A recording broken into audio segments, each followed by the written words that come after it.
Blog Talk Radio. Oh, it's time to get real. Oh, yeah.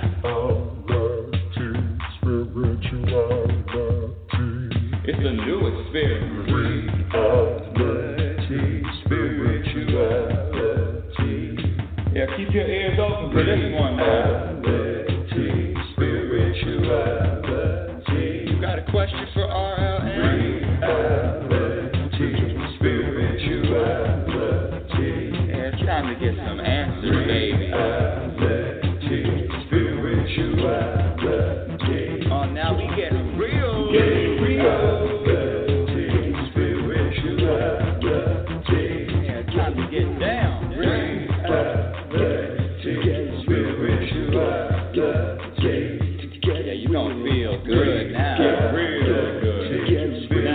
That's what I'm talking about. Time to get real. Welcome, everyone. Welcome to Reality Spirituality. I'm your host, Rebecca Lynn Norrington, and I want to thank you for being here. Thank you for listening. And, yes, I was out last week. You know, I was guest hosting a radio show on Saturday, broadcasting from Seattle, Manson Mitchell, and it was on KKNW, and you can listen to the archives if you like to. So I was live on Saturday, and I was spent. So I wasn't inspired to have a show last Sunday, but I am here today, and today is going to be really different. I cannot believe that I've never talked about this topic before, and the topic is shame. But before I get into that powerful subject, I want to share with the new listeners who the heck I am. Rebecca Norrington, who is she? For my new listeners, I am the world's only happiness specialist. What does that mean? That means that in every moment, my intention, my purpose, my destiny, my agenda is to feel. And when I say happy, let me define it for you, because that word happy, some people have a problem with that word happy, and what I want to share is my definition. My definition of being happy is to be able to be at peace, to be able to feel content, to be able to have a vibration of satisfaction, peace, relaxation. I'm okay. Everything is okay, regardless of what happens in this life, regardless of what happens to me, and regardless of what doesn't happen to me. Whatever happens in my life, whatever doesn't happen in my life, I am at peace. That's my definition. And let me tell you something. It's not easy to practice, but for me, I think that's all there is. What else is there? I mean, looking in the world and seeing people that get stressed, get angry, worried, you name it, sad. It doesn't matter. It really doesn't matter what's happening to you as long as you're centered. You know who you are. You are rooted in, you are connected to and rooted in peace. You are peace. Quite frankly, you know, people, let me just start right off the bat. My second book is a program for unhappiness. I'm writing it now. And it really is a programming. It is a programming of being unhappy because A, B, or C happened. And I'm here to tell you that nothing has to happen, or nothing doesn't. Wait, nothing doesn't happen. No, nothing has to happen. Nothing has to change in your life for you to change and shift your vibration. And when I say your vibration, I mean this feeling of knowing, of trusting that everything that is happening for a good reason, whether you understand it or see it or acknowledge it or not. Everything happens for a good reason. Everything is happening to serve you. Everything is happening to support you, regardless of whether you feel like that is true or not. So you can call me and speak with me live if you want to ask a question. I'm always available for questions. The number to call in is area code 646-564-9619. Again, area code 646-564-9619. And yes, I'm available for workshops. I'm available for retreats. I'm available for seminars. I am available to speak at whatever function you are hosting because, again, the only problem in this world, the only problem that I see are unhappy people. And when I say that, and when I say unhappy people, I'm talking about happy people don't wage wars. Happy people don't argue. Happy people don't. Let me. I started a new segment in the show, and it's called "What's in the News," and I'm starting it right off the beginning of the show before we get into our topic, the power of shame. So, what's in the news? And when I say what's in the news, I'm talking about the United States, the what's trending, okay? And what is trending, or what has happened the last couple of days? And listen, I follow this stuff too because I like being current, especially because it relates to being happy, or feeling at peace, or being content. It's all of this relates. Now, okay, here we go. Kanye West is in the news, and he's in the news because I believe he was, okay, hold on a second, let me try to remember. Oh, he was on a television, he was on a gossip, he was on TMZ, he was on TMZ, and this is the sound bite, and he said, slavery, he said 400 years, he says being enslaved for 400 years, he says, slavery sounds like a choice to me. So his big statement was that slavery is a choice because for 400 years, that's what it feels like to him. That's what it feels like to Kanye West. And I'm telling you, people are coming out of the woodwork and making their comments, from radio personalities to Dr. Phil, to anybody that has a platform. Not anybody, but a lot of people that have platforms have made comments about what Kanye West said, which was 400 years slavery was a choice, or is a choice. Now, one of the things, and I love this, I love these things that are in the news. I love it because it's such a good teaching point. If you've heard the show and if you've listened, you know that I have said and taught that words are not powerful. Now, we were taught that words are powerful. Trust me, when you're younger, you definitely, we have been programmed to think that words are powerful. But I ask you this, my dear audience, who's more powerful, the people that can be offended with words, that can be have their feelings hurt based on words, or somebody that is not affected, not has their feelings hurt by words? Words are only as powerful as you allow them to be. And yes, it's not your fault. You were programmed, you were taught that words are powerful, but I'm telling you, go to a youngster. When I say youngster, a toddler, a baby up to 2 years old, and you can spout all of the most horrible. You can say the most horrible things to a child, to a baby in a year and a half, and they're going to look at you like you're saying, "Hi, little baby." Words, we were taught words are powerful, but in reality, they're not. They're only as powerful as you allow them to be. So everyone, not everybody, but a lot of people are up in arms.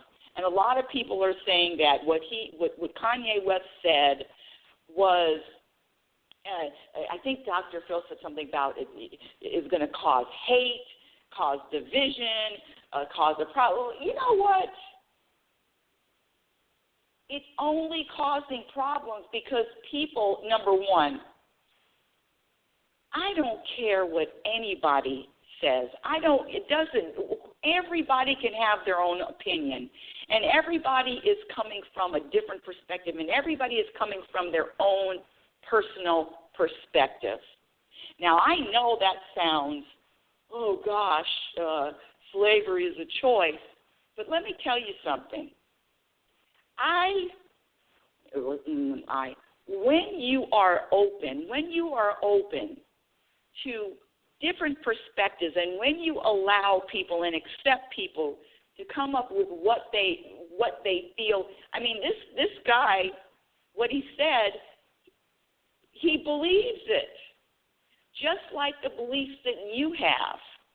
Now, because somebody believes something different than what you do, than what you believe,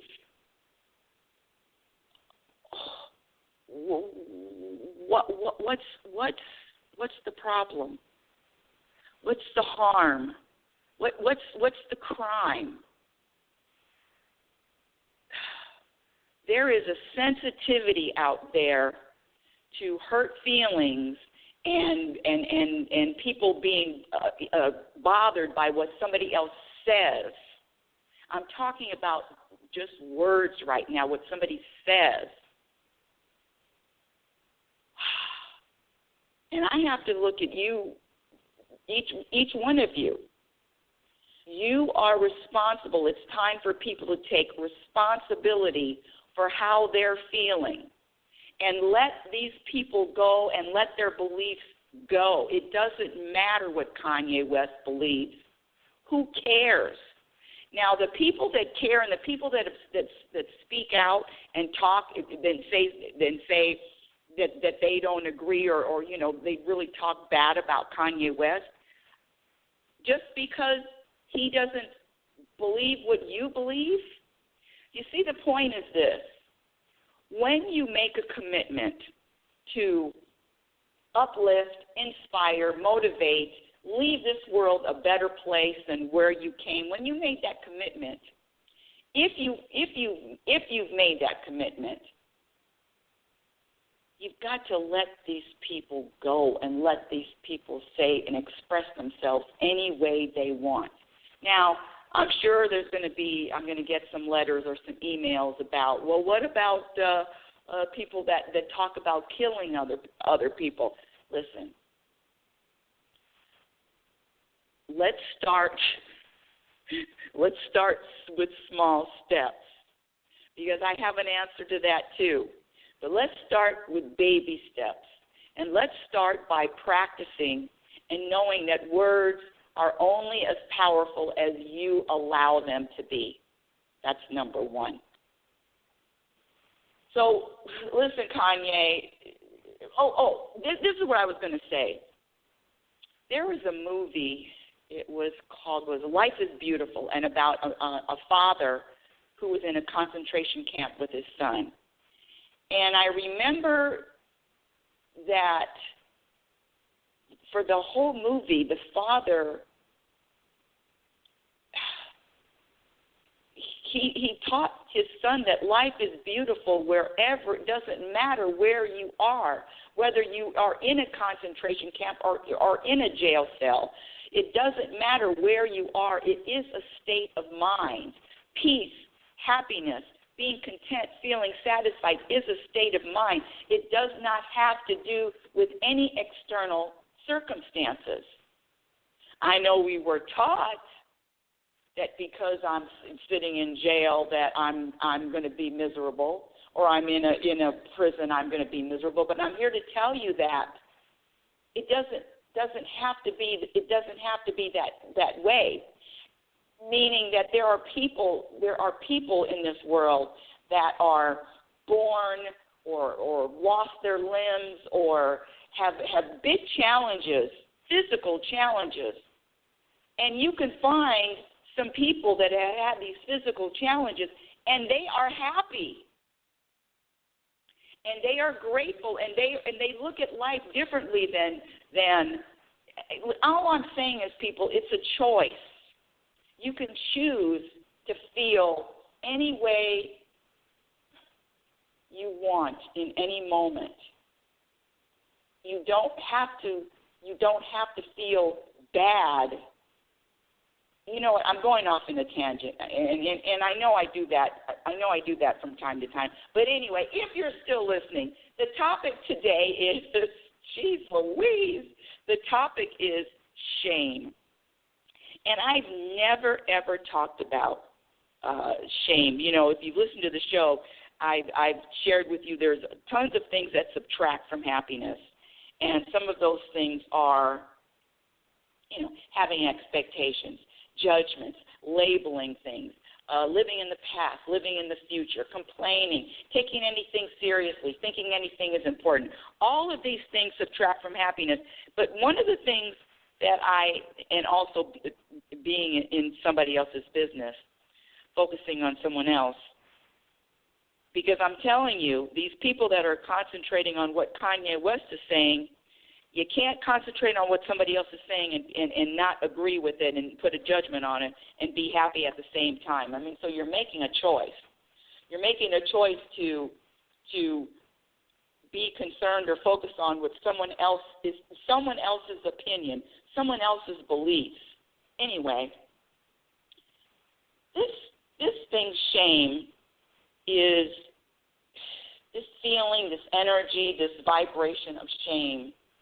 If you and one of this is my foundation now, David Hawkins, Hawkins, and his book Power versus Force. Listen, I recommend all of his books, but this man is was a walking ball of wisdom and connected to the universe in ways that is just mind-boggling. So he actually has an energy level for each emotion. And the lowest emotion, the lowest energy level is shame.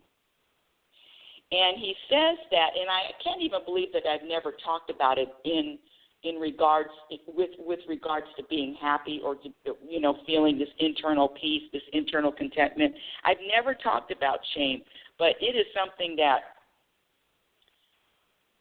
I have had to look at and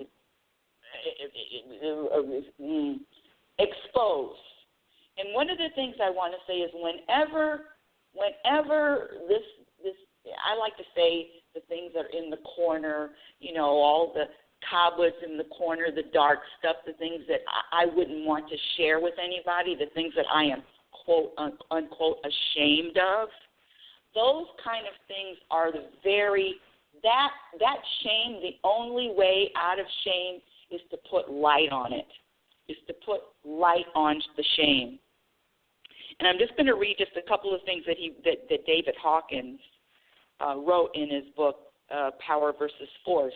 And again, it's the lowest energy level. The level of shame is perilously proximate to death, which may be chosen out of shame as conscious suicide or more subtly elected by failure to take steps to prolong life, death by avoidable, blah, blah, blah, blah, blah, blah. In shame, people hang their heads and slink away, wishing they were invisible. So early life experiences such as sexual abuse can lead to shame. I want to share with you some of the things that I have been ashamed of, and it started with me. It started with me, and it morphed into the same thing that my mother was ashamed of, and quite frankly, it graduated to my father. So the things that my parents were ashamed of as people, I inherited all of it. When I was 2 months old, I was adopted, and I've always known that I was adopted, but when I was in the second grade, I'll never forget it, and I believe I've told this story before, but I'm telling it again because it has to do with this lifelong, decades and decades of shame. And when I was in the second grade, I remember telling my teacher that, I was proud. I'm adopted. Look at me, I'm adopted. And my second grade teacher, I don't remember her reaction, but I remember going home and telling my mother, it was the same as, Mom, I got an A. Hey, I told Miss, I even know her last name. I told Mrs. Glasgow that I was adopted. And my mother, instantly, I could feel it. And she looked at me and she said, that is something that you never share with anyone, that's nobody else's business, that is private, that is a secret. I mean, all of those words and just the energy that she put out, it was so clear that I was supposed to feel ashamed that I was adopted, that for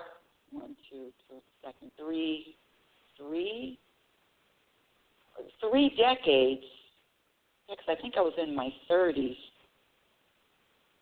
Yeah, over 3 decades of feeling ashamed that I was adopted. Now, that goes to going to grammar school, going to high school, having friends and saying, well, you don't look like your mother, you don't look like your father, who do you look like? Listen, and I would come up with stories that, I look like my grandparents, or I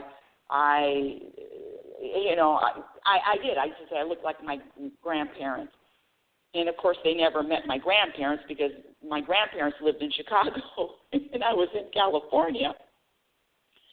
But I'm saying all this to say the shame was real. It was so deep. The other shame that I inherited, this was from my father, was the fact that he didn't get, I don't think he finished high school, or he finished high school with really low grades, never went to college, and my father was really ashamed of that because my father came from an area where education, if you were educated and if you went to college, I mean, you were put on a pedestal, especially from the South. And you were put on a pedestal and you were revered. College education. And of course, we're talking about generations. So for you young people listening to the show, trust me, he was very, very ashamed of not having education, so much to the point where he forced me and my brother. When I say forced us to go to college wasn't my first choice. I wanted to be an entrepreneur. I wanted to, start my own real estate business. And my father, no, you're going to go to college. You're going to finish college. And it's so interesting how parents, I'm just saying my parents, what they wanted for themselves, they made sure that I accomplished, or made sure that I finished, or made sure that I started. And I'll never forget it. My father's even talked about people that he thought treated him differently because they knew he didn't have a college education. So not only is there shame about being adopted or shame about not having a college, listen, I had so many things that I was ashamed of. Body shaming, meaning that ashamed of the way my body looked. You know what? I shared the story, but I've had a complex or ashamed of my forehead because my high school boyfriend told me, you don't have a forehead, you have a 5 head. Now, am I over it now? Because let me say this. I kept that. I was ashamed of my forehead for longer than I was ashamed of being adopted. This body shaming and I'm just going to ask you, my dear audience, I'm going to ask you, what are you ashamed of? And the reason why this topic of shame came up, I was having a conversation with a millennial, and he was telling me that he was in this group of people that are exploring their sexuality. A month ago, I was looking at TV, and there was a woman in New York who's teaching women how to have an orgasm. I mean, when I say teaching, I mean they're all on the floor, they're on pillows, they're laying back, they're exposing themselves, and she's teaching them how to have a freaking orgasm. Now, I'm telling you right now, there is no way that I could even do that, because shame of the body or shame of exposing now listen, there's a big difference between being private and being ashamed. Okay, I'm not talking about being private.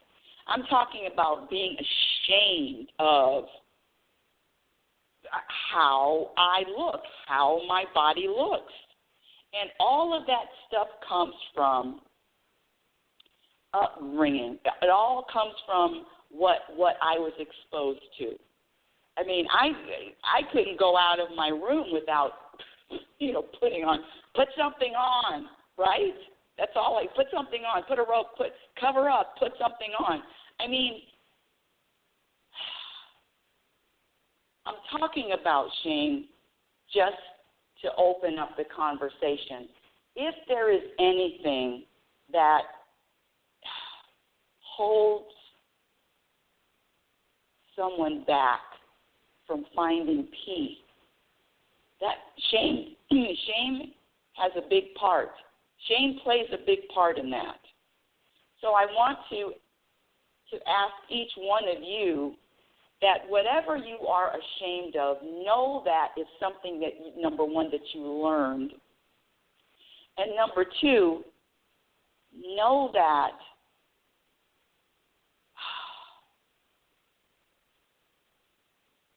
shame cannot hide in the light.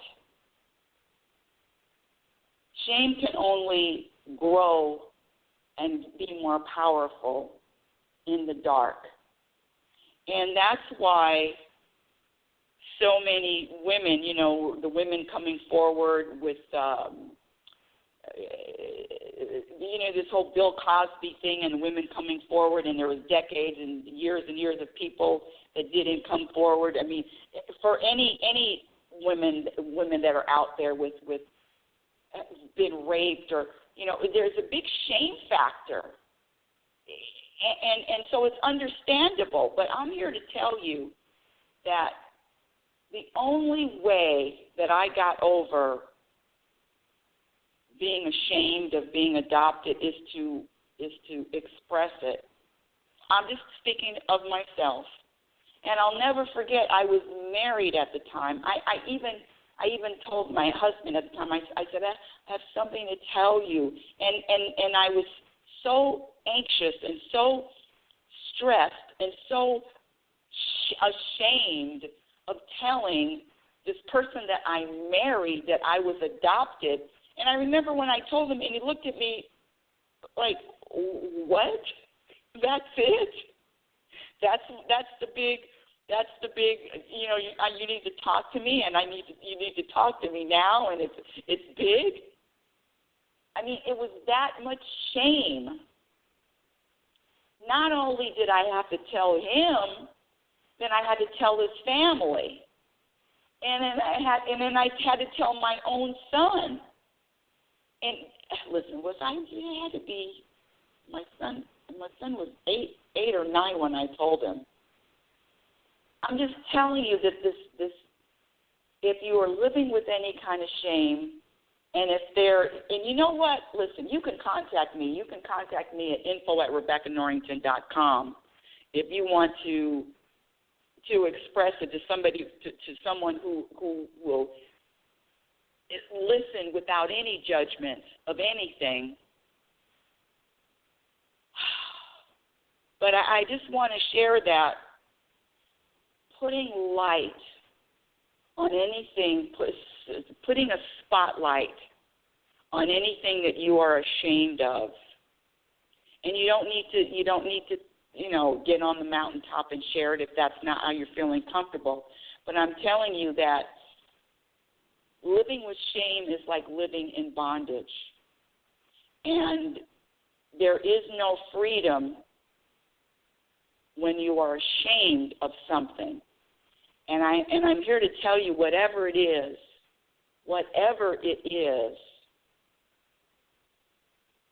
I'm talking about personal shame. I'm not talking about, you know what I mean. Whatever it is can be overcome. Whatever it is can be released. That's what I wanted to say. Because that power, when you keep shame in the dark, it continues to have power over you.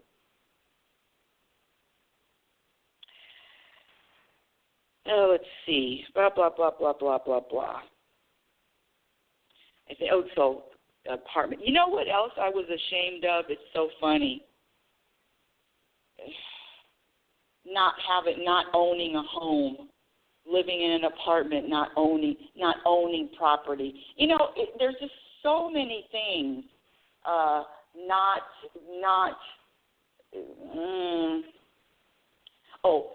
Going to a junior college and not finishing not getting an A or a B. I'm telling you, this shame thing is deep. And all I want to say with this, and I'm going to wrap it up. All I want to say is if there's anything that is keeping you from being free, I know it doesn't feel comfortable. I know it can be a lot of stress and a lot of anxiety releasing it. But you can. If I can do it, you can do it, my dear audience. Reality Spirituality is heard every Sunday at 9 a.m. Follow me on Twitter at RL Norrington. Instagram handle is Reality Spirituality. My website is RebeccaNorrington.com. That's RebeccaNorrington.com. YouTube channel is a work in progress. I have a few YouTube videos up, and of course, I've been putting up new videos for the last 6 months, but haven't gotten to it yet. You know me. My second book, Program for Unhappiness, will be out sometime this year. My first book, Reality Spirituality, The Truth About Happiness, can be purchased on Amazon and or Lulu.com. That's LULU.com. Until next week, my dear audience, I want you to remember who you are. You're a physical extension of the universe. You're always evolving, and you're always changing. You're always growing. Love is patient, and love is kind. Be patient and be kind to yourself. Be your own best friend. Remember, you cannot have a happy ending to an unhappy journey. It is about the journey. Let go, trust, relax. Deep breaths, my dear audience. Deep breaths. Have a wonderful week. Talk to you again next week. Reality Spirituality. Oh, it's time to get real. Oh, yeah.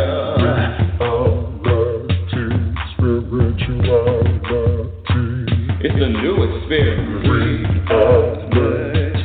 Spirituality. Yeah, keep your ears open for this one, man. Spirituality. You got a question for RLN? Spirituality. Yeah, it's time to get some answers, baby. Spirituality. Oh, now we get real. Yeah,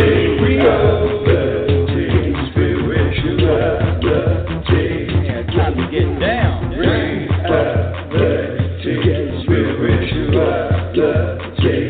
Yeah, you gonna feel good.